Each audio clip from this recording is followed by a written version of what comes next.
Hello, so what I'm going to do now is I'm going to start to look at experiments that involve different temperatures. Okay, so when something gets hot it reacts quicker, and let's have a look why. Reactions occur due to particles colliding. Okay, a reaction can only occur when a particle has got sufficient activation energy. Okay, so that's an activation energy that causes the reaction to happen.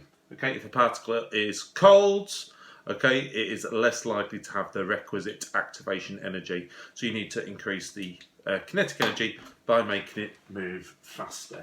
So we've got slow particles and we've got fast particles.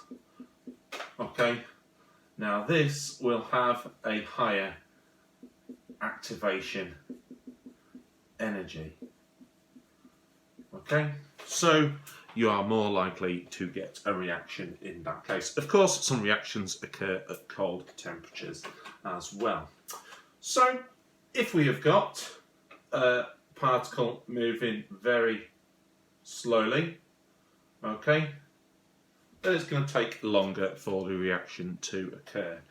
If we, however, have got these particles moving in a very fast manner, okay, then the particle is going to collide more frequently with the other particles. So we say an increased temperature increases the frequency of collisions, and that's how many times it can occur. If you are answering an exam question on this, this is a key word. Okay, increases the collisions is neither here nor there. It increases the frequency of collisions, and you must include that in your answer.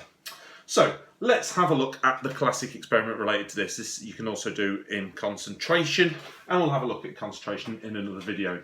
So if we've got hydrochloric acid and we tip sodium thiosulfate in, okay, what happens to the hydrochloric acid sodium thiosulfate mixture is it starts to go cloudy. If you can't hear, that's my window cleaner just started. Maybe he'll be in the video, who knows. Okay, now by that cloudiness occurring, the solution has increased turbidity. That's a new word for you, and that refers to the cloudiness of the solution. So if the turbidity goes up, then the solution has become more cloudy. So here we've got hydrochloric acid plus sodium thiosulfate goes to sodium chloride, sulfur, sulfur dioxide, and water. Okay, now we've got hydrogen on this side, we've got two hydrogens on that side, so I need to put a 2 in front of there, and now we've got chloride on that side 2, we've got one chlorine there, so I need to put a 2 there to make that balance. You would not need to remember the symbol for sodium thiosulfate, but you may have to balance the equation. This is what we're interested in. Okay, we're interested in the sulfur, and that forms solids. It's not dissolved in the water. So the sodium chloride is dissolved in the water, which is why it's aqueous, but this is formed solid. That's what causes the turbidity and makes it appear cloudy. So your classic experiment, what you would do is you would do this at 20 degrees of hydrochloric acid in terms of temperature, tip that in, and time how long it would take for the cross to disappear. Then you do it at 30 degrees and time how long it takes for the cross to disappear, etc., etc. And you do that by observing that directly from above. Okay, problems with this experiment, it's subjective. You have to judge when the cross has disappeared.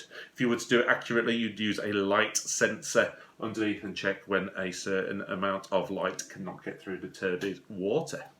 Turbid water, well, it's got water in, I'll accept water there. So, learn your stake symbols. Don't need to learn sodium thiosulfate. It's the sulfur solids that cause the cloudiness, and you may be expected to spot that. Averages are important, okay? So you take repeats, and that's so you can discard anomalous results, and you can calculate a mean. Okay, and that is how temperature affects reactions. Good day.